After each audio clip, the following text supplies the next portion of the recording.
കാസർഗോഡ് നിന്ന് ഇന്നലെ നമ്മൾ കേട്ട വാർത്തയാണ് കോണ്ടൻറ് ക്രിയേറ്ററായ ചിന്നു പാപ്പു. ചിന്നു പാപ്പു സ്വയം അവരുടെ ജീവൻ അവസാനിപ്പിച്ചു. എനിക്ക് പേഴ്സണലി അറിയാവുന്നൊരു കുട്ടിയാണ്. Personally in the sense social media വഴി തന്നെയാണ് അറിയുള്ളൂ. അങ്ങനെ ഡയറക്റ്റ് കണ്ടോ വർത്തമാനം പറഞ്ഞുള്ള പരിചയമില്ല. സോഷ്യൽ മീഡിയയിൽ മെസ്സേജ് അയച്ച് സംസാരിച്ച് പരിചയമുണ്ട്. ബിക്കോസ് അവരുടെ അക്കൗണ്ടിൻ്റെ കുറച്ച് ഇഷ്യൂ വന്നപ്പോഴും ഒന്ന് രണ്ട് ഫേക്ക് ഐ ഡിയിൽ നിന്ന് അവർക്ക് കുറച്ച് വിഷയങ്ങൾ നേരിടേണ്ടി വന്നൊരവസ്ഥയിൽ അതൊരു പിന്നെ അവരെ പേഴ്സണലി അറ്റാക്ക് ചെയ്യുന്ന രീതിയിൽ അവരുടെ നാട്ടിൽ തന്നെ അവർക്കൊരു ഇൻസിഡൻറ്റ് ഉണ്ടായ സമയത്തൊക്കെ ഈ കുട്ടിയുടെ മുൻ ഭർത്താവും എനിക്ക് മെസ്സേജും കാര്യങ്ങളൊക്കെ അയച്ചിട്ടുണ്ടായിരുന്നു. സോ ഇവർക്ക് ഭയങ്കര ഹാർഡായിരുന്നു. അവരുടെ സോഷ്യൽ മീഡിയ ലൈഫാണെങ്കിലും അത്രത്തോളം അങ്ങനെ ഈസി ആയിട്ട് പോകുന്നൊരു കാര്യമായിട്ട് എനിക്ക് പേഴ്സണലി തോന്നിയിട്ടുണ്ടായിരുന്നില്ല. ഓക്കെ, സ്ട്രഗ്ലിംഗ് ആയിരുന്നു, ഹാർഡായിരുന്നു, എല്ലാവരെയും പോലെ തന്നെ. ആൻഡ് ഒരു പെൺകുട്ടി എന്നുള്ള നിലയ്ക്ക് ആദ്യം മുതലേ കുറേ അധികം ഈ പറഞ്ഞ പോലെ പലരുടെയും സ്റ്റോക്കിങ്ങും പരിപാടികളൊക്കെ നേരിടേണ്ടി വന്നിട്ടുണ്ട്. അപ്പോൾ ഇവരുടെ ഒരു ബേസിക് വിഷയം ഈ ഒരു പെർട്ടിക്കുലർ അവസ്ഥയ്ക്ക് എത്താൻ കാരണം എന്നൊക്കെ നമുക്ക് എന്താണെന്ന് ചോദിച്ചു കഴിഞ്ഞാൽ റിയൽ ഈസ് നോട്ട് റിയാലിറ്റി എന്നുള്ളത് ഞാൻ എഗെയിൻ എടുത്തെടുത്ത് പറയും. ഭയങ്കര ഹാപ്പിയായി ഭയങ്കര അടിച്ചു പൊളിച്ച് വീഡിയോസ് ഇടുന്ന ഒരാളാണെങ്കിൽ പോലും അവരുടെ പേഴ്സണൽ ലൈഫിൽ ചിലപ്പോൾ ക്യാമറ ഓണാക്കി സ്റ്റാർട്ട് ചെയ്ത് ആ റീലിൻ്റെ ഒരു 30 സെക്കൻഡ് 2 മിനിറ്റ് 3 മിനിറ്റ് കൊണ്ട് തീരുന്ന ഹാപ്പിനെസ് മാത്രമായിരിക്കും. അത് കഴിഞ്ഞ് കഴിഞ്ഞാൽ റിയാലിറ്റിയിൽ ഭയങ്കര ഡ്രൈ ആയിരിക്കും. അതിന് ഭയങ്കര തീർന്നിരിക്കുന്ന ഒരവസ്ഥയായിരിക്കും. പക്ഷേ പ്രേക്ഷകരോടുള്ള കമ്മിറ്റ്മെൻറ്റ്, ഈ അരി മേടിക്കാനുള്ള ഓടിപ്പാച്ചിൽ എല്ലാം കൊണ്ടും ക്യാമറ ഓണാക്കുമ്പോൾ ഫേക്ക് ചെയ്യേണ്ട ഒരു അവസ്ഥയിലേക്ക് അവർ മാറുന്നതായിരിക്കാം. സോ ഇവിടെ എന്താ സംഭവിച്ചതെന്നുള്ളത് നമുക്ക് ആദ്യം ഒന്ന് ന്യൂസ് കാണാം. ആദൂർ ആലന്തടുക്ക സ്വദേശിയാണ് ചിന്നു പാപ്പു എന്നറിയപ്പെടുന്ന കെ രേഷ്മ. ഗംഗാധരൻ ശൈലജ ദമ്പതികളുടെ മകൾ. ഉളിയത്തടുക്കയിലെ വാടക ക്വാർട്ടേഴ്സിലായിരുന്നു താമസം. മുറിയിൽ തൂങ്ങിയ നിലയിലാണ് മൃതദേഹം കണ്ടെത്തിയത്. ആശുപത്രിയിൽ എത്തിച്ചപ്പോഴേക്കും മരിച്ചിരുന്നു. 1 മാസം മുമ്പ് വിവാഹമോചിതയായിരുന്നു. 4 വയസ്സുള്ള ആൺകുട്ടിയുണ്ട്. മരിക്കാനുള്ള കാരണം വ്യക്തമല്ല. തൂങ്ങി മരിച്ചു എന്നുള്ളത് അമ്മച്ചി വിളിച്ചിട്ട് പറയുമ്പോന്ന് ഞമ്മക്ക് അറിഞ്ഞത്. വീട്ടിലായിട്ട് പ്രശ്നമൊന്നും ഉണ്ടായിട്ടില്ല.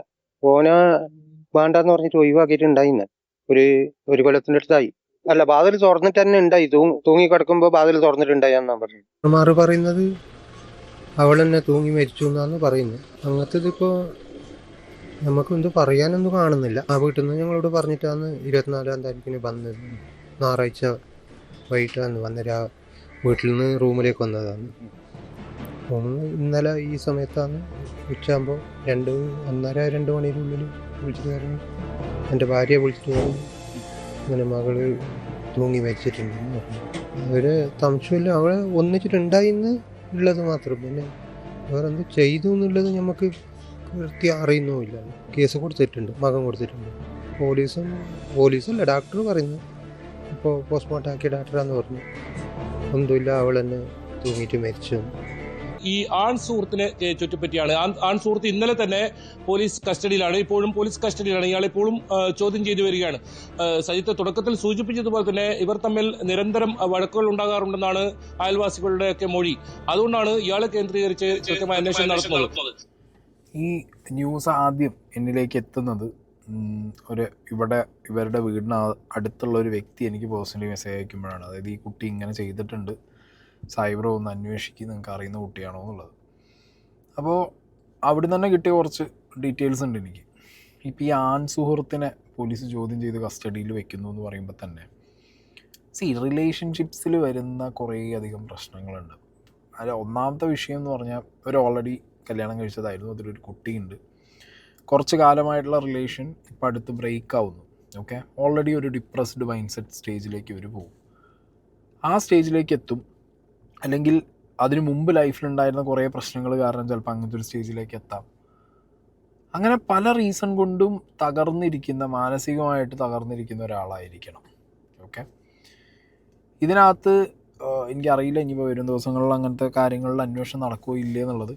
ഈ കുട്ടിക്ക് ഇതിന് മുമ്പും ഇതേപോലെ ചെയ്യാൻ ശ്രമിച്ചിട്ടുണ്ടോ എന്നുള്ള രീതിയിൽ പോലീസ് ഒന്ന് അന്വേഷിച്ച് കഴിഞ്ഞാൽ മേ ബി കുറച്ചധികം ഡീറ്റെയിൽസ് കിട്ടും. മനസ്സിലായോ? ഞാനങ്ങനെ കംപ്ലീറ്റ്ലി അതൊന്നും പറയുന്നില്ല.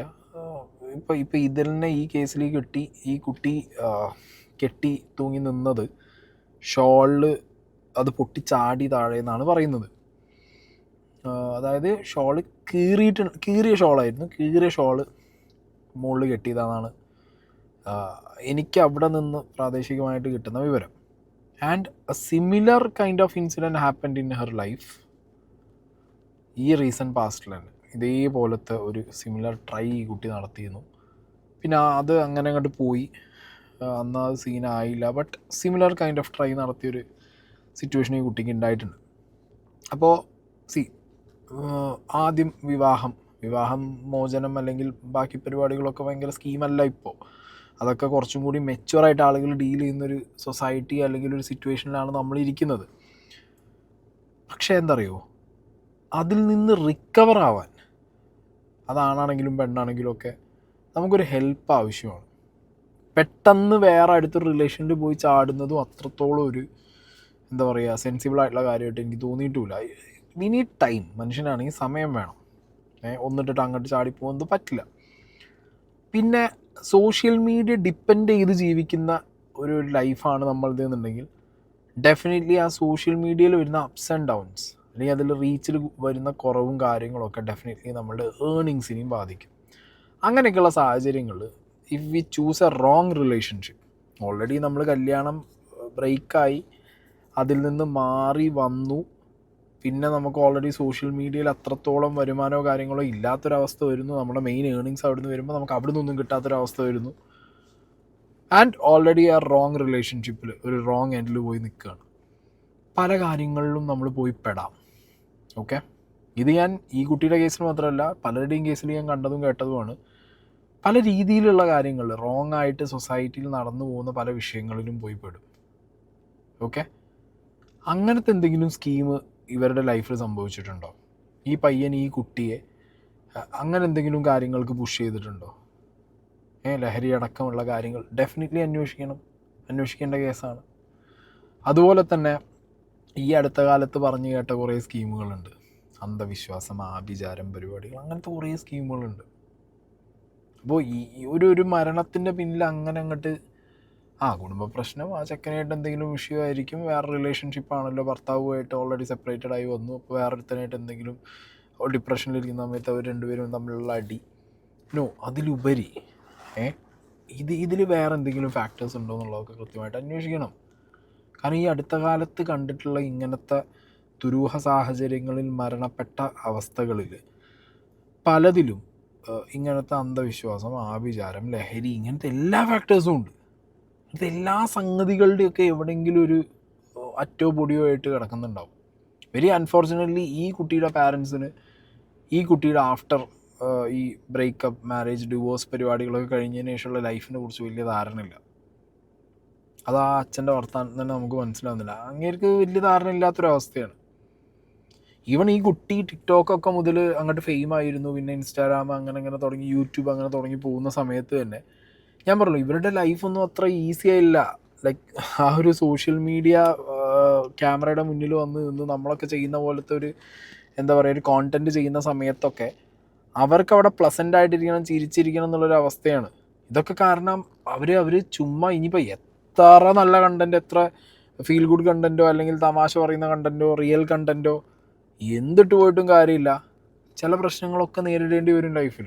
ഇപ്പം എനിക്ക് അങ്ങനെ ഒരു പ്രശ്നം വന്നപ്പോഴാണ് ഈ കുട്ടിയുടെ ആദ്യത്തെ ഹസ്ബൻഡും മെസ്സേജ് അയച്ചിട്ടുണ്ടായിരുന്നു. ആ വോയിസ് എന്താണെങ്കിലും ഞാൻ അവിടെ പ്ലേ ചെയ്യുന്നില്ല, എൻ്റെ അതൊക്കെ ഇരിക്കുന്നുണ്ട്. കാരണം ഇവർക്കൊരു സീൻ ഉണ്ടായതെന്ന് വെച്ചാൽ ഒരാൾ കമൻ്റ് ഇടുന്നു, ആ കമൻ്റ് ഇട്ട വ്യക്തി പിന്നെ അവരെ റിയൽ ലൈഫിൽ അവരെ റോഡിൽ നിന്ന് കാണുന്നു, പെൺകുട്ടിയോട് വളരെ മോശമായിട്ട് സംസാരിക്കുന്നു, ഈ മുൻ ഭർത്താവിനോട് വളരെ മോശമായിട്ട് സംസാരിക്കുന്നു, കയ്യേറ്റം ചെയ്യാൻ വരുന്നു, ത്രട്ടനിങ് ചെയ്യുന്നു.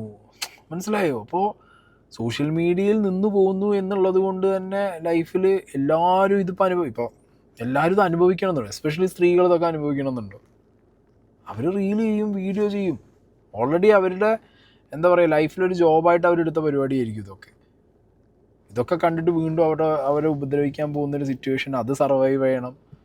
അതിന് പുറമെ ഇതിൻ്റെ ഒരു കണ്ടിന്യൂസ് എന്താ പറയുക വ്യൂവർഷിപ്പ് ഗ്രാഫ് കണ്ടിന്യൂസ്ലി അവർക്ക് മെയിൻറ്റെയിൻ ചെയ്ത് പോകണം. ഇതിന്നൊക്കെ ഏർണിങ്സ് ഉണ്ടാക്കണം. അതിൻ്റെ ഒപ്പം തന്നെ ഈ പേഴ്സണൽ ലൈഫിൽ ഇതേപോലെ വിഷയങ്ങൾ സംഭവിക്കുക. ഒരു മനുഷ്യൻ തകരാൻ മാത്രമുള്ള എല്ലാ പരിപാടികളും ലൈഫിൽ സംഭവിച്ചിട്ടുണ്ട് ഈ 10-24 വയസ്സിൻ്റെ ഇടയിൽ ഈ കുട്ടിക്ക്. ഓക്കെ, പിന്നെ ഈ പറഞ്ഞ പോലെ പാരൻസിൻ്റെ കൃത്യമായിട്ടുള്ളൊരു മോണിറ്ററിങ് ഇല്ല. കല്യാണം കഴിച്ചു അല്ലെങ്കിൽ കല്യാണം കഴിഞ്ഞ് പോയി എന്നുള്ളതിന് ശേഷം മകളങ്ങോട്ട് പോയി എന്നുള്ള രീതിക്ക് വിടാനും പാടില്ല. ആണിനാണെങ്കിലും പെണ്ണിനാണെങ്കിലും വിടാൻ പാടില്ല. ഓക്കെ, അപ്പോൾ ഈ കുട്ടിയുടെ മരണത്തിലെ ദുരൂഹ സാഹചര്യം ഒന്ന് ഈ കുട്ടി തന്നെ തൂങ്ങിയതാണ്. അപ്പോൾ ഈ കുട്ടി ഇതിന് മുമ്പും ഇങ്ങനെ തൂങ്ങാൻ ശ്രമിച്ചിട്ടുണ്ടോ? ആ റീസൺ പാസ്റ്റിൽ തന്നെ അങ്ങനെ എന്തെങ്കിലും സംഭവിച്ചിട്ടുണ്ടോ? സംഭവിച്ചിട്ടുണ്ടെങ്കിൽ അത് എന്തിൻ്റെ റീസൺ ആയിരിക്കാം? ഈ പയ്യനെ ഇപ്പോൾ പിടിച്ച് ചോദ്യം ചെയ്ത് വെക്കാനുള്ള കാര്യം നമുക്ക് വേണമെങ്കിൽ എൻ്റെ ഒരു ഊഹത്തിൽ ഞാൻ പറയാം, ചിലപ്പോൾ പയ്യൻ്റെ ഭാഗത്തുനിന്ന് ഒരു ഇമ്മൻസ് പ്രഷർ വിട്ടുപോകും, മാറിപ്പോകുന്നു വന്നിരിക്കുക. അല്ലെങ്കിൽ പയ്യനെ ചിലപ്പോൾ പയ്യൻ്റെ പാരൻസ് മാറ്റി നിർത്തുന്ന രീതിയിലുള്ള പ്രഷറുകൾ ഇട്ടിരിക്കാം. അപ്പോൾ ഒരു പേടിപ്പിക്കാൻ വേണ്ടിയിട്ടോ അല്ലെങ്കിൽ ഒന്നും കൂടി അവനിങ്ങോട്ട് അതാ ഇങ്ങനെ ഒരു കാര്യം ഞാൻ ചെയ്യുമെന്ന് പറഞ്ഞു കഴിഞ്ഞാൽ തിരിച്ചിങ്ങോട്ട് കൊണ്ടുവരുമല്ലോ എന്നുള്ളത്, അല്ലെങ്കിൽ അവൻ തിരിച്ചു വരുമല്ലോ എന്നുള്ള രീതിക്ക് അവനെ അറിയിക്കാൻ വേണ്ടി ചെയ്തതായിരിക്കാം. അങ്ങനെയൊക്കെ ആയിരിക്കാം. അങ്ങനെയൊക്കെ ആണെങ്കിലൊക്കെ ഉണ്ടല്ലോ, അതൊക്കെ സീനാണ്. അതായത് നമ്മളെന്താ പറയുക, നമ്മുടെ ലൈഫിൽ ഞാൻ പറഞ്ഞല്ലോ ഏറ്റവും പൊട്ട സാഹചര്യത്തിൽ നിൽക്കുമ്പോൾ റീലെടുക്കും, ചിലപ്പോൾ വ്ളോഗ് എടുക്കും, പ്രേക്ഷകരുടെ മുന്നിൽ പ്ലസൻ്റായിട്ട് നിൽക്കാനും പ്രേക്ഷകരൊന്നും അറിയിക്കാതിരിക്കാനും എല്ലാ പരിപാടികളും കാണിക്കും. എൻഡ് ഓഫ് ദ ഡേ ഇന്ന് വരുമാനം എന്ന് പറഞ്ഞ സംഗതി ഭയങ്കര ഇമ്പോർട്ടൻ്റ് ആയതുകൊണ്ട് എല്ലാം ചെയ്യും എല്ലാവരും. പക്ഷേ try to keep a healthy ecosystem around you. അതെനിക്ക് ഈ കോണ്ടൻറ് ക്രിയേറ്റേഴ്സിനോട് പറയാനുള്ളതാണ്. നിങ്ങൾക്ക് എത്ര വേണമെങ്കിലും നിങ്ങൾക്ക് പ്രേക്ഷകരുടെ മുന്നിൽ ഫേക്ക് ചെയ്യാം. ചിലരൊക്കെ അത് കണ്ടുപിടിക്കും, ബട്ട് സ്റ്റിൽ ഒരു മോസ്റ്റ് മെജോറിറ്റി നിങ്ങൾക്ക് ഫേക്ക് ചെയ്ത് പറ്റിക്കാം. നിങ്ങൾ ഓക്കെയാണ്, നിങ്ങൾക്കൊരു പ്രശ്നമില്ല, നിങ്ങൾ അടിപൊളിയാണെന്നൊക്കെ നിങ്ങൾക്ക് കാണിച്ചു കൊടുക്കും. ബട്ട് റിയാലിറ്റിയിൽ നിങ്ങൾക്ക് ആരും ഇല്ല എന്നുള്ളൊരവസ്ഥ നിങ്ങൾ വരുത്തി വെക്കാൻ പാടില്ല. ഇതിൽ ടൈം ഇൻവെസ്റ്റ് ചെയ്തു സോഷ്യൽ മീഡിയയിലേക്ക് പിന്നാലെ ഓടിയും നിങ്ങൾ എന്ത് ചെയ്യരുത്, റിയൽ ലൈഫിലുള്ള ഫ്രണ്ട്സ്, ഫാമിലി, ചുറ്റുപാടുള്ള ആളുകൾ അവരിൽ നിന്ന് ഒറ്റപ്പെട്ടു പോകരുത്. കാരണം ഒരിക്കലും ഒരു കമൻ്റ് ഇടുന്നതോ ഒരു വ്യൂവർക്കോ വന്നിട്ട് നിങ്ങൾ ഒരു സാഹചര്യത്തിൽ രക്ഷിച്ചു പോകാൻ പറ്റില്ല. നിങ്ങൾക്കൊരു പെട്ടെന്ന് കിട്ടേണ്ട ഒരു മോറൽ സപ്പോർട്ട് തരാൻ പറ്റില്ല. ഇവരൊക്കെ ഭയങ്കര ദൂരെയാണ്. അങ്ങനെയല്ല, നമുക്ക് നമ്മളെ ചുറ്റും എന്ത് ചെയ്യണം, നമ്മളെപ്പോഴും ഒരു ഹെൽത്തി ആയിട്ടുള്ള എക്കോസിസ്റ്റം മെയിൻറ്റെയിൻ ചെയ്യാൻ നമ്മളെ കൊണ്ട് സാധിക്കണം. നമുക്കൊരു ഹെൽപ്പിന് എപ്പോഴും വരുന്നത് നമ്മുടെ ഫാമിലി, നമ്മുടെ ഫ്രണ്ട്സ്, നമ്മുടെ ചുറ്റുപാടുള്ള ആളുകളായിരിക്കും. നമ്മളെ കണ്ണെത്തുന്ന കയ്യെത്തുന്ന ദൂരത്തുള്ള ആളുകളെ നമ്മളെപ്പോഴും ആ ഒരു റിലേഷൻഷിപ്പ് നമ്മൾ മെയിൻറ്റെയിൻ ചെയ്യാൻ പറ്റിയില്ല എന്നുണ്ടെങ്കിൽ വി ആർ ഫെയിലിയേഴ്സ്. ഏറ്റവും കൂടുതൽ ഈ സോഷ്യൽ മീഡിയയിൽ ആക്റ്റീവായിട്ട് ഇരിക്കുന്നവർക്ക് പറ്റുന്ന ഒരു മിസ്റ്റേക്ക് അതാണ്. എനിക്കും സംഭവിച്ചിട്ടുണ്ട്. ഒരു ടൈമിൽ ഇതിനകത്തുള്ള ഫ്രണ്ട്സ്, ഇതിനകത്തുള്ള ലോകം മാത്രമായിട്ട് പോയി. നാടെന്താ, നാട്ടുകാരെന്താ, ചുറ്റുപാടുള്ളത് എന്താ, വീട്ടുകാരെന്താ, ഫ്രണ്ട്സ് എന്താ, ഒന്നുമില്ല. അങ്ങനത്തെ സാഹചര്യത്തിൽ അവർ നമ്മളെയും മൈൻഡ് ചെയ്യില്ല. പിന്നെ നമുക്കൊരു പ്രശ്നം വന്നാൽ ആരെങ്കിലും വന്ന് നിൽക്കും, ഇല്ലെങ്കിൽ ആരെങ്കിലും സഹായിക്കും, ഇല്ലെങ്കിൽ ഒരു സങ്കടം വന്നാൽ ആരെങ്കിലും കേൾക്കും, ഇല്ല. കേട്ടുകൊണ്ടിരിക്കുന്ന വ്യൂവർഷിപ്പിനും കമൻറ്റ് ബോക്സിലുള്ളവരൊക്കെ എത്രയോ കിലോമീറ്റേഴ്സ് ആൻഡ് കിലോമീറ്റേഴ്സ് ദൂരമുള്ളവരായിരിക്കും. ഇല്ലെങ്കിൽ അടുത്തുള്ളവർ തന്നെ ചിലപ്പോൾ നമ്മൾ അറിയുന്നതോ നമ്മളെ കണ്ടാൽ മിണ്ടാത്തവരോ ആയിരിക്കും. ഇനി നമുക്കെന്തെങ്കിലും ഒരു ആവശ്യം ചോദിച്ചാലും പെട്ടെന്ന് ചെയ്യാനോ അല്ലെങ്കിൽ അടുത്തെത്താനോ പറ്റാത്തവരായിരിക്കും.